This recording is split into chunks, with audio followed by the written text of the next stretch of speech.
हे श्याम, आज एकादशी की सभी भक्तों को हार्दिक शुभकामनाएं। और आज मैं गीता का प्रथम अध्याय सुनाना चाहती हूँ। सुनिए। धृतराष्ट्र बोले, हे संजय, धर्म भूमि कुरुक्षेत्र में एक चित्र युद्ध की इच्छा वाले और मेरे पांडु के पुत्रों ने क्या किया।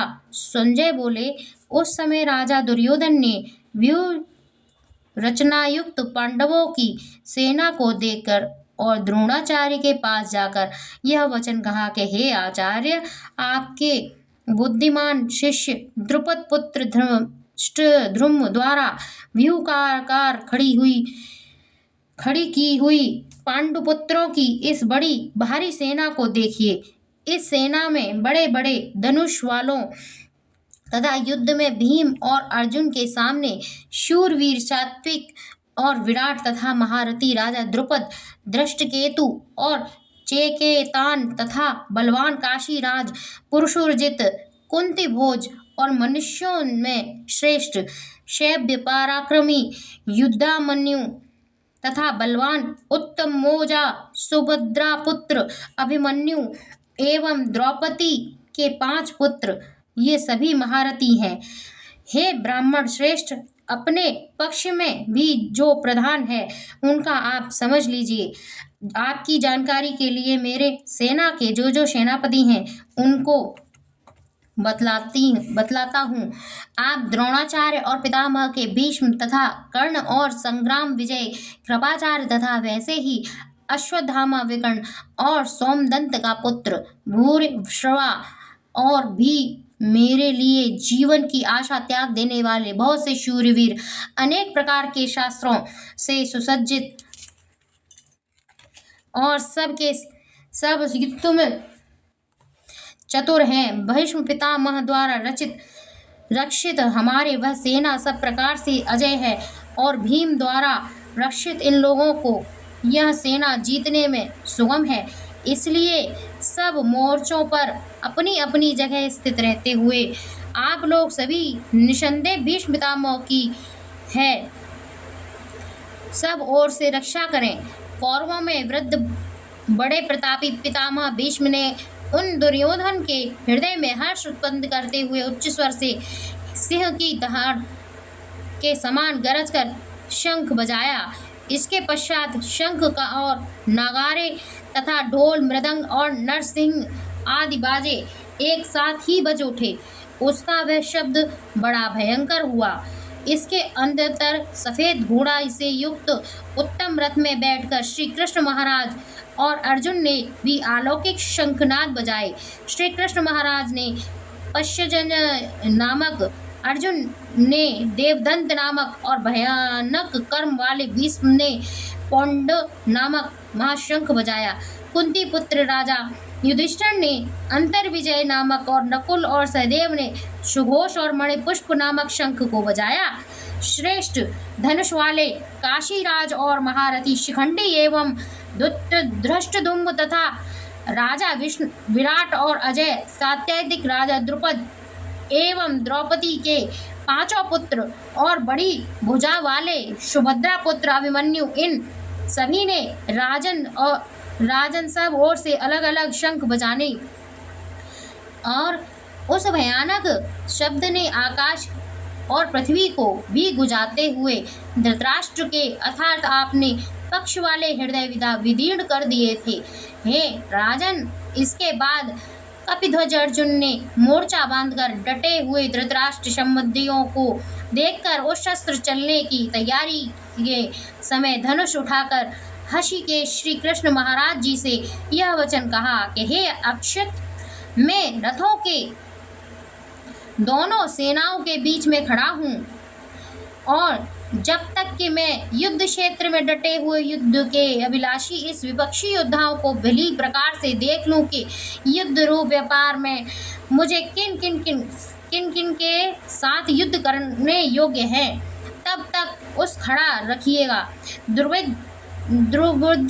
दुर्योधन का युद्ध में हित चाहने वाले जो ये राजा लोग इन सेना में आए हैं, इन युद्ध करने वालों को मैं देखूंगा। संजय बोले, हे धृतराष्ट्र, अर्जुन द्वारा इस प्रकार के कहे हुए महाराज श्री कृष्णचंद्र ने दोनों ऐसी सेनाओं के बीच में भीष्म और द्रोणाचार्य के समान तथा संपूर्ण राजाओं के सामने उत्तम रथ को खड़ा करके इस प्रकार कहा कि हे पार्थ, युद्ध के लिए जुटे हुए इन कौरवों को देख। इसके बाद प्रथापुत्र अर्जुन ने उन दोनों ही सेनाओं में स्थित ताऊ और चाचाओं को, दादाओं को, परदादाओं को, गुरुओं को, मामाओं को, भाइयों को, पुत्रों को, पौत्रों को और मित्रों को, ससुर और सुदोह को भी देखा। 26 से 27वें पूर्वार्ध उन उपस्थित संपूर्ण बंधुओं को देखकर वे कुंती पुत्र अर्जुन अत्यंत करुणा से युक्त होकर शोक करने हुए वह वचन बोले।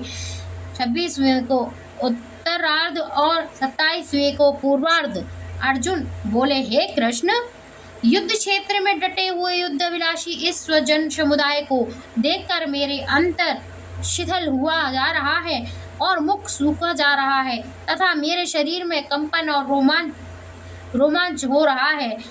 27वें के उधार 29वें के हाथ से गांडीव धनुष गिर रहा है और त्वचा भी बहुत जल रही है तथा मेरे मन में भ्रमित सा हो रहा है, इसलिए मैं खड़ा रहने को भी समर्थ नहीं हूँ। हे केशव, मैं लक्षणों का भी विपरीत ही देख रहा हूँ तथा युद्ध में स्वजन समुदाय को मारकर कल्याण भी नहीं देखता। हे कृष्ण, मैं न विजय चाहता हूँ और न राज्य तथा सुखों को भी। हे गोविंद, हम ऐसे राज्य से क्या प्रयोजन है अथवा ऐसा भागों से और जीवन से भी क्या लाभ। हमें जिसके लिए राज्य, भोग और सुख आदि अभीष्ट है, वे ही ये सब धन और जीवन की आशा को त्याग कर युद्ध में बड़े हैं। गुरुजन, ताऊ, चाचा, लड़के और उनके प्रकार के दादे, मामे, ससुर, पौत्र, साले और तथा संबंधी लोग हैं। हे मनसूदन, मुझे मारने पर भी अथवा तीनों लोगों के राज्य के लिए भी मैं इस सबको मारने नहीं चाहता। फिर पृथ्वी के लिए तो क्या कहना है। हे जनार्दन, धृतराष्ट्र के पुत्रों को मारकर हमने क्या प्रसन्नता होगी। इन अतिथियों को मारकर तो हमें पाप ही लगेगा। अतएव हे माधव, अपने ही बांधव धृतराष्ट्र के पुत्रों को मारने के लिए हम योग्य नहीं हैं, क्योंकि अपने ही कुटुंब को मारकर हम कैसी सुखी होंगे। यद्यपि लोभ से भ्रमित हुए ये लोग कुल के नाश से उत्पन्न दोष को और मित्रों से विरोध करने में पाप को नहीं देखेंगे, तो भी हे जनार्दन, कुल के नाश से उत्पन्न दोष को जानने वाले हम लोगों को इस पाप से हटने के लिए क्या नहीं विचार करना चाहिए। कुल के नाश से सनातन कुल धर्म का नष्ट हो जाता है। धर्म के नाश से जाने पर संपूर्ण कुल में पाप ही बहुत फैल जाता है। हे कृष्ण, पाप के अधिकार बढ़ जाने से कुल की स्त्रियां अत्यंत दूषित हो जाती हैं और हे वैष्णव, स्त्रियों के दूषित होने पर वंश संकर उत्पत्त होता है। वंश कर कुल घातियों को और कुल को नरक में जाने के लिए ही होता है। लुप्त हुए पिंड और जल की क्रिया वाले अर्थात श्राद्ध और तर्पण से वंचित इनके पितृलोग भी अघोषित गति को प्राप्त होता है। इन वंश कराकर दोष से कुल घातियों के सनातन कुल धर्म और जाति धर्म का नष्ट हो जाते हैं। हे जनार्दन, जिनका कुल धर्म नष्ट हो गया है और जो मनुष्य अनिश्चित काल तक नरक में वास होता है, ऐसे हम सुनते ही आते हैं। हाँ, शोक हम लोगों को बुद्धिमान होकर भी महापाप करने के लिए तैयार हो गए हैं, जो राज्य और सुख को लोभ से स्वजनों को मारने के लिए उद्यत हो गए हैं।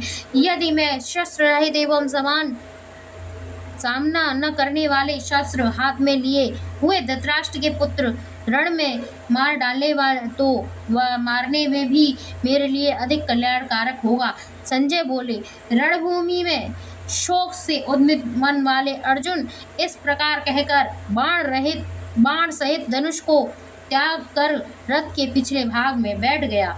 इति श्रीमद् भागवत गीता रूपी उपनिषद ब्रह्म विद्या तथा योग शास्त्र विषय श्री कृष्ण और अर्जुन संवाद अर्जुन निषेध पहला नामांक पहला अध्याय समाप्तम। ये भगवत गीता का प्रथम अध्याय आपने सुना। अगर अच्छा लगा हो तो मेरे चैनल को लाइक शेयर एंड सब्सक्राइब जरूर करें और आप सभी को एकादशी की हार्दिक बधाइयाँ। धन्यवाद। जय राधे श्याम।